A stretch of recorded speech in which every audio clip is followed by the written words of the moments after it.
students, standard 7. Today we are knowing angles made by transversal.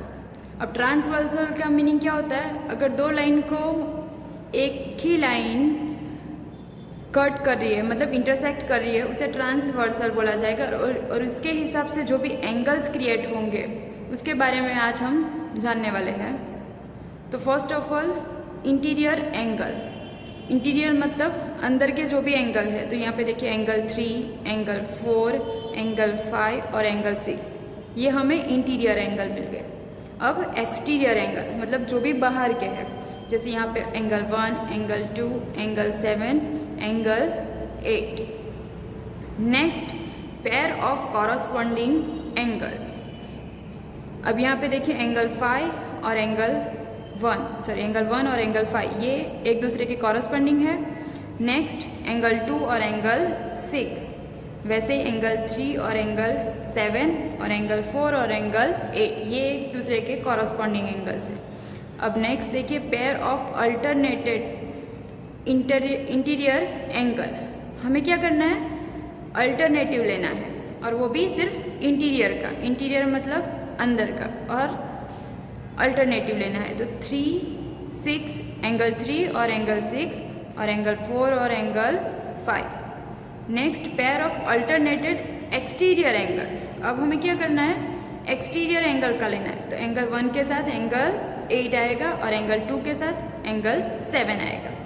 Next pair of interior angle on the same side of transversal. अब हमें क्या करना है? Interior लेना है और उसके हिसाब से सेम साइड के ट्रांसवर्सल लेना है। तो एंगल 3 और एंगल 5 और एंगल 4 और angle 6। If two parallel lines are cut by a transversal, each pair of corresponding angles are equal in measure. अब यहाँ पे देखिए ट्रांसवर्सल से दो लाइन को हम कट कर रहे हैं, तो यहाँ पे एंगल 1 और एंगल 2 ये जो कॉरस्पॉन्डिंग एंगल्स है वो दोनों सेम है। यहाँ पे 3 और 4 सेम है, 5 और 6 और 7 और 8।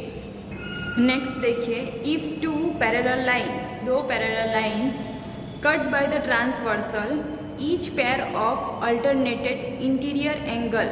इंटीरियर अल्टरनेटिव जैसे यहाँ पे 1 और 6 है, ये सेम है, मतलब angle 1 is equal to angle 6 और एंगल 3 और एंगल 1 180 होगा। क्यों? क्योंकि वो लीनियर पेयर है। ओके, वैसे ही 6 और 8 भी क्या होगा? 180 होगा। एंगल 1 और एंगल 6 अल्टरनेटिव इंटीरियर एंगल है, इसलिए वो दोनों सेम होंगे। तो एंगल 3 और एंगल 6 और एंगल 1 और एंगल 8 भी क्या हो सकते हैं? 180 होंगे। If two parallel lines are cut by transversal, then each pair of interior angle on the same side of transversal are supplementary. मतलब एक ही साइड के दो कॉरस्पॉन्डिंग एंगल्स होंगे वो सप्लीमेंट्री होंगे। तो 3 और 6 और 1 और 8। Okay, F shape stand for corresponding angles. Corresponding angles के लिए एफ बनेगा। यहाँ पे देखिए ये सब एफ है। और जेड के लिए अल्टरनेट एंगल। जेड ये उल्टा है, ये भी उल्टा है। Now we are starting exercise 5.2। Question 1 देखिए, state the property that is use in each of the following statement. अब यहाँ पे देखिए ए पैरेलल बी, ए और बी पैरेलल है, देन एंगल 1 और angle 5।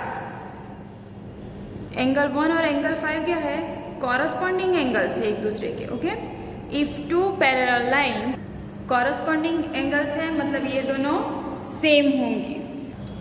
Given A parallel B, then angle 1 is equal to angle 5, तो ये corresponding angles है। If two parallel lines are cut by a transversal, each pair of corresponding angles are equal in major.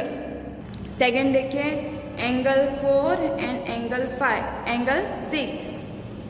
Okay, then A parallel B. अब angle 4 और angle 6 क्या है? Alternative interior angles है. Okay, given angle 4 is equal to angle 6, then A parallel B. ये alternative interior angles हो गए. When a transversal cut two lines such that pairs of alternative interior angles are equal, the lines has to be parallel. तो lines क्या हो गई? Parallel हो गई. अब यहाँ पे देखिए एंगल 4 एंड एंगल 5, ये कॉरस्पॉन्डिंग एंगल है, को इंटीरियर एंगल्स हो गए, यानी 180 हुआ. हमने आगे देखा वैसे ही. Then A parallel B. Given angle 4 plus angle 5 is equal to 180. Then A parallel B. क्यों? तो को इंटीरियर एंगल्स हो गए.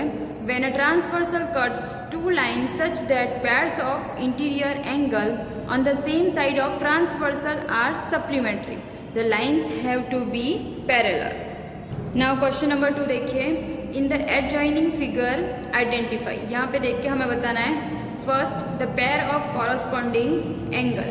अब कॉरस्पॉन्डिंग एंगल्स हमें बताना है. तो यहाँ पे एंगल 1 और एंगल 5. फर्स्ट आएगा angle 1, angle 5,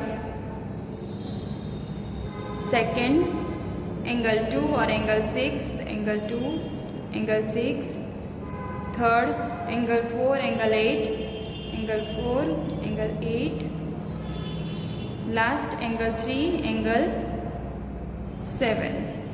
okay, second the pairs of alternated interior angle. अब हमें इंटीरियर एंगल का करना है, वो भी अल्टरनेटेड. तो 3 और 5 और 2 और 8. तो यहाँ पे आंसर आएगा angle 3, angle 5 and angle 2, angle 8.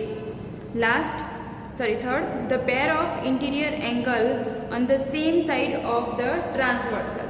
अब क्या करना है? इंटीरियर लेना है, सेम साइड के लिए लेना है. तो यहाँ पे 3 और 8 और 2 और 5. तो angle 3, angle 8 and angle 2 and angle 5. Last the vertically opposite angle. अब हमें क्या करना है? वर्टिकली अपोजिट लेना है. तो यहाँ पे एंगल 1 और एंगल 3, यहाँ पे 2 और 4 सेम यहाँ पे. तो हम फर्स्ट लिखेंगे angle 1, angle 3, second angle 2, angle 4, third angle 6, angle 8, last angle 5, angle 7. Next third one देखिए. In the adjoining figure P parallel Q. P और Q पैरेलल है. Find the unknown angles. तो यहाँ पे बाकी हमें यहाँ पे सिर्फ 125 दिया है. F, E, A, B, C, D सब कुछ फाइंड करना है. सो फर्स्ट ऑफ ऑल आप यहाँ पे देखिए 125 प्लस E करूँगी तो ये मुझे लीनियर पेयर दिख रहा है. तो मैं 125 plus E is equal to 180. क्यों? तो वो लीनियर पेयर है. अब E is equal to 180 minus 125. E मुझे मिला 55. इसे मैंने नंबर 1 दे दिया. अब आप यहाँ पे देखिए E और F ये जो है वर्टिकली अपोजिट एंगल है और वर्टिकली अपोजिट एंगल भी सेम ही होते हैं. तो E is equal to F 55 हो गया. क्यों? तो कि वर्टिकली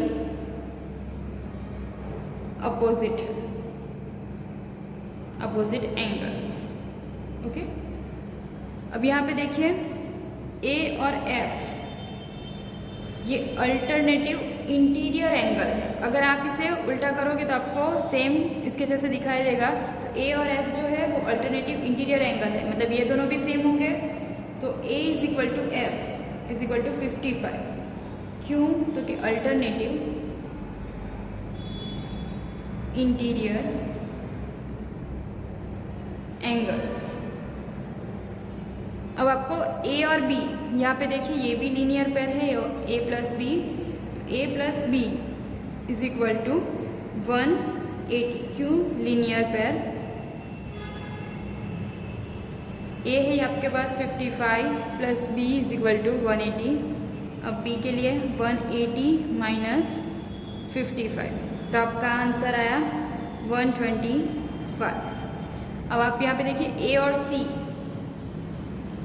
ए और सी क्या है, वर्टिकली अपोजिट एंगल है। तो ए अगर 125 है तो सी भी कितना हुआ, 125।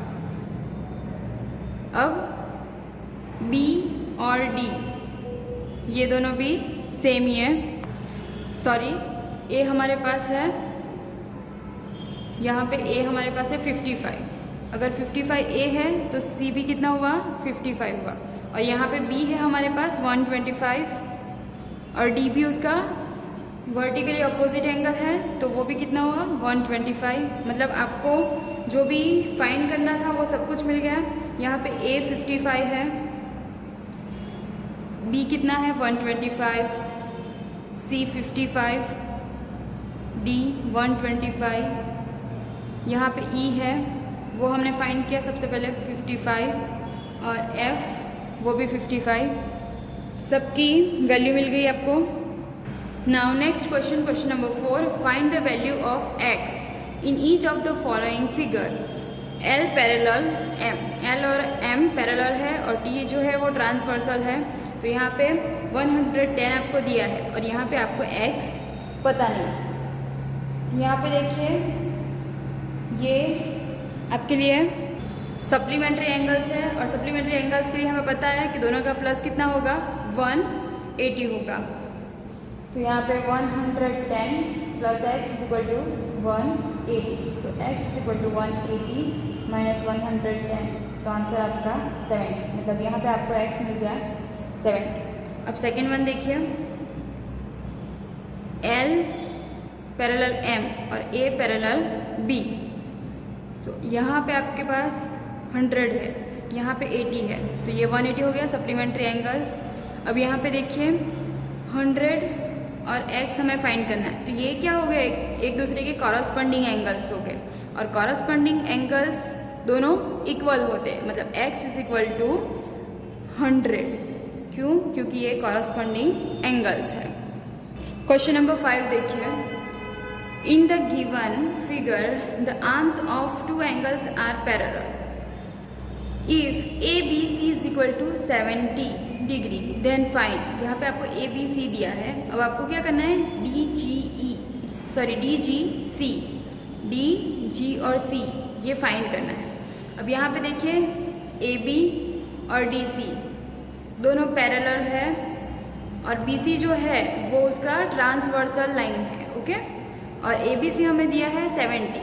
तो अगर ABC आपके पास 70 है तो DGC वो एक दूसरे के कॉरस्पॉन्डिंग एंगल्स हो गए, मतलब वो भी कितना होगा, 70 होगा। नेक्स्ट सेकंड देखिए, आपको DE और F फाइंड करना है। अब यहाँ पे आपके पास BC और EF ये पैरेलल है और DE जो है आपके पास ट्रांसवर्सल लाइन है। तो यहाँ पे आपका DGC और DEF दोनों सेम हैं क्योंकि वो कॉरस्पॉन्डिंग एंगल्स हैं, यानी कि ये भी कितना हुआ, 70। Last question, question number 6, in the given figure below decide whether I is parallel to M। अगर ये दोनों पैरेलल हुए तो उसका जो भी को इंटीरियर होगा, सप्लीमेंट्री एंगल, वो सब 180 होना चाहिए। तो फर्स्ट ऑफ ऑल यहाँ पे देखो आपको 126 और 44 दिया है, तो मैंने इन दोनों का प्लस कर दिया क्योंकि ये को इंटीरियर थे, तो आंसर आया 170। अब हमें 180 चाहिए, मतलब ये जो है वो एक दूसरे के पैरेलल नहीं है। So L is not parallel to M because sum of को इंटीरियर एंगल शुड बी 180 होता है और यहाँ पे सिर्फ 170 हुआ है। सेकेंड देखिए, यहाँ पे L और M दिया है और N इंटीरियर ट्रांसवर्सल है, ये 75, ये 75। यहाँ पे आप देख सकते हो पैरेलल लाइन है, तो इन दोनों का प्लस 150 होता है, 180 नहीं हो रहा है। नेक्स्ट 57 प्लस 123, यहाँ पे इन दोनों का अगर आप प्लस करोगे तो 180 और ये एक दूसरे के सप्लीमेंट्री है, तो ये पैरेलल है। और लास्ट देखिए, यहाँ पे L पैरेलल M और N इंटीरियर, तो यहाँ पे 98 और 72 दोनों का प्लस करोगे 170 मिलेगा। L is not parallel to M because sum of angles does not obey the property of parallel lines. Parallel lines के लिए प्लस 180 आना चाहिए और यहाँ पे सिर्फ 170 है, मतलब ये पैरेलल लाइन नहीं है। यहाँ पे आपका एक्सरसाइज 5.2 कंप्लीट होता है और यहाँ पे आपका चैप्टर 5 भी कंप्लीट होता है।